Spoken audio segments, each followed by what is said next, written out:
Le retail est un secteur, ou en tout cas une industrie exceptionnelle pour la réalité augmentée et la mixte réalité. Nous avons déjà quelques applications dans un certain nombre de grands malls, et notamment en Asie et du côté de Dubaï, avec des écrans qui permettent de voir sans même avoir besoin d'essayer les vêtements et de se voir habillé en ayant choisi tel ou tel type de veste, tel ou tel type de robe, tel ou tel type de pull ou de chapeau ou autre. Et là, c'est immédiat, on est en temps réel, c'est assez exceptionnel, avec sa propre image. Et ce, sous plusieurs angles, d'où un certain intérêt. Le retail a aussi d'autres intérêts en réalité augmentée.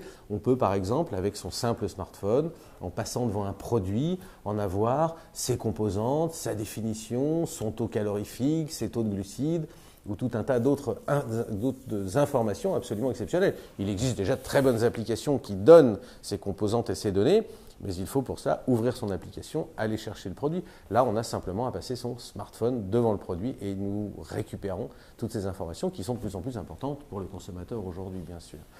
Le retail a aussi une fonction dans sa conception, la conception d'un magasin.